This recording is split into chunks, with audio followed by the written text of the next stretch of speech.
করতেই থাকতাম, কখনো ভিউজের দিকে তাকাইতাম না। কারণ আমি যখন ভিডিও ছাড়তাম আমার এক একটা ভিডিওতে ভিউজ আসতো 27টা 28টা করে, আর লাইক আসতো 5টা 6টা কি 7টা করে।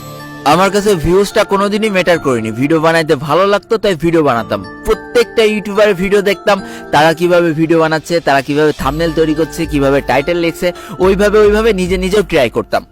এই করতে করতে 6টা মাস কাটিয়ে দিলাম। আমি কিন্তু প্রতিদিন ভিডিও ছেড়ে গিয়েছি, ভিউজ আসতো 20টা 22টা 27টা 30টা, সর্বোচ্চ গেলে 50টা ভিউজ আসতো। সাবস্ক্রাইবার মাত্র 170টা হয়েছে। তো একটা সময় যখন হাল ছেড়েই দেবো, আমার দ্বারা আর যখন হবেই না, তখন আমাদের গেমের ভিতরে বারমুডা ম্যাপ চলে যাওয়ার একটা কথা উঠেছিলাম।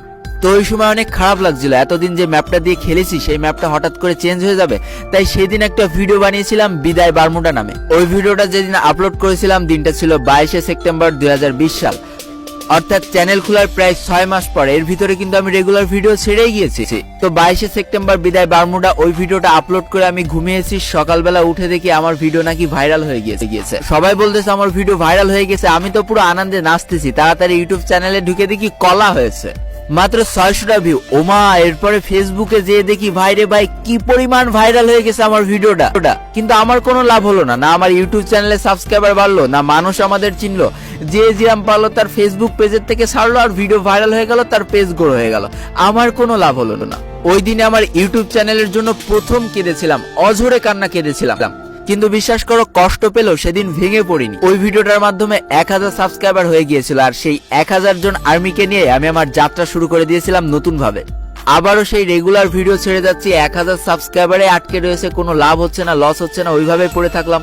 তো এমনই একদিন ভিডিও ছাড়ার ডেট চলে এসেছে, এদিকে আমার কাছে কোনো কন্টেন্ট নেই। আমি ভাবতেও পারছি না যে কি ভিডিও আপলোড করব, কারণ আমার পড়ালেখার চাপ। তো সারাদিন পড়ালেখা শেষে রাত 1টার সময় যখন ঘুমাতে যাব, তখন চিন্তা করছি কালকে আমি কি নিয়ে ভিডিও ছাড়বো। তো রাত বাজে যখন 1টা, তখন আমার মাথায় হঠাৎ করে আসলো যে আমি প্রথম দিনের ফ্রি ফায়ার কেমন ছিল, এটা যদি মানুষের সামনে তুলে ধরি কেমন হবে। তো ইউটিউবে সার্চ করলাম free fire first game play, আমার সামনে প্রচুর গেম প্লে আসলো। তো ফ্রি ফায়ারের প্রথম দিকের একটা গেম প্লে আমি ডাউনলোড করলাম। পরের দিন তার উপরে নিজের ইচ্ছা মতো ভয়েস ওভার করলাম, কোনটা ভালো মন্দ সবকিছু তুলে ধরলাম। যথারীতি বিকেল 5টার সময় ভিডিও আপলোড করে পড়ালেখা করে রাত্রেবেলা ঘুমিয়েছি। সকালবেলা আমি যখন ঘুম থেকে উঠে ইউটিউবে গিয়েছিলাম, তখন আমার হাত পা পুরো কাঁপছিল, কারণ পুরো বুম হয়ে গিয়েছিল ভিডিওটা। এক রাত্রে 1 লাখ ভিউজ পেয়েছিল, সাবস্ক্রাইবার দেখি 10,000 হয়ে গিয়েছে। মাত্র 3 দিনে ভিউজ হয়ে গিয়েছিল 1 মিলিয়ন। এক রাত্রে 25,000 সাবস্ক্রাইবার বেড়েছিল, ভাবা যায়। আর এই ভিডিওটা আমি কবে আপলোড দিয়েছিলাম জানো? 16 অক্টোবর 2020 সাল। ভাই প্রায় 7 মাস কষ্ট করার পর অবশেষে একটা ভিডিও ভাইরাল হয়ে গেল। এদিকে চ্যানেলের সাবস্ক্রাইবার উড়াধুরা বাড়তে শুরু করলো। কনে একটু আনন্দ করব কি না, তার আর কোনো লাইন থাকলো না। ইউটিউব যে এত প্রেসার ভাই, যারা ইউটিউবিং করে তারাই জানে। কিন্তু এদিকে তো আমার ভিডিও ভাইরাল হয়ে গিয়েছে, এদিকে গেম প্লেটাও আমার ছিল না, অন্য একটা ইউটিউব চ্যানেল থেকে ধার করে নিয়ে আসা। তো সেই ইউটিউবের কাছে অনেক কাকুতি মিনতি করেছিলাম যে এই ভিডিওটা আমার চ্যানেলে থাক না, প্লিজ তুমি কোনো কপিরাইট স্ট্রাইক দিও না। প্রচুর কাকুতি মিনতি করেছিলাম, কারণ বুঝতেই পারছো এটা আমার চ্যানেলের গ্রোথ লাইন ছিল। ওই ভিডিওটার মাধ্যমে আমার চ্যানেলটা আস্তে আস্তে গ্রোথ পাচ্ছিল, কিন্তু কোনো কিছুতেই কোনো লাভ হয়নি। এক বুক হতাশা আর কপিরাইট স্ট্রাইকের ভয়ে সেদিন ওই ভিডিওটা আমার প্রাইভেট করে ফেলা লেগেছিল। কিন্তু এই যে 16 অক্টোবর ভিডিওটা ভাইরাল হলো, তারপর থেকে নিজের ভিতরে এমন একটা শক্তি কাজ করতে শুরু করলো না, যেটা তোমাদের বলে বোঝাইতে পারবো না। এরপরে আমার আর ঘুরে তাকানো লাগেনি, একের পর এক ভিডিও ছেড়েছি, আর তোমরা ভাইরাল করার দায়িত্ব নিজের কাঁধে তুলে নিয়েছো। এই করতে করতে 1.5 বছরের মাথায় আমার চ্যানেলের সাবস্ক্রাইবার সংখ্যা হয়ে দাঁড়ালো 1 মিলিয়ন, আর আজকে আমি বর্তমান পজিশনে এসে দাঁড়িয়ে আছি। তো এবার কিছু বাস্তব কথা বলি। বিশ্বাস করো, খুব কম মানুষের ভিতরে এমন ধৈর্য থাকে যে 6 মাস ধরে ভিডিও ছেড়ে গিয়েছে, আর ভিউজ মাত্র 27টা 30টা 40টা। বিশ্বাস করো, কেউ আমাকে সাপোর্ট করেনি, না ফ্যামিলি আমাকে সাপোর্ট করেছে, না বাংলাদেশের কোনো বড় ইউটিউবার আমাকে সাপোর্ট করেছে, কেউ করেনি, নাথিং।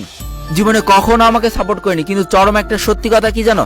যখন আমি নিজের চেষ্টায় উপরে ওঠার চেষ্টা করেছি, অনেক মানুষ আমাকে টেনে নামানোর চেষ্টা করেছে। বাস্তবতা এতটাই কঠিন, তোমার যুদ্ধ তোমাকেই করতে হবে, কেউ তোমাকে সাহায্য করবে না। সবকিছু মুখ বন্ধ করে সহ্য করে নিতে পেরেছিলাম বলে আজকে এই জায়গায় এসে দাঁড়াতে পেরেছি। আর আমি একমাত্র সেই ইউটিউবার যার সাথে কোনো ইউটিউবার আজ পর্যন্ত কন্ট্রোভার্সি হয়নি। কারো যে কথা আছে না, বোবার কোনো শত্রু নেই আর চোরের কোনো ধর্ম নেই, কথাটা 2 লাইনের হলেও এর মধ্যে অনেক ব্যাখ্যা আছে।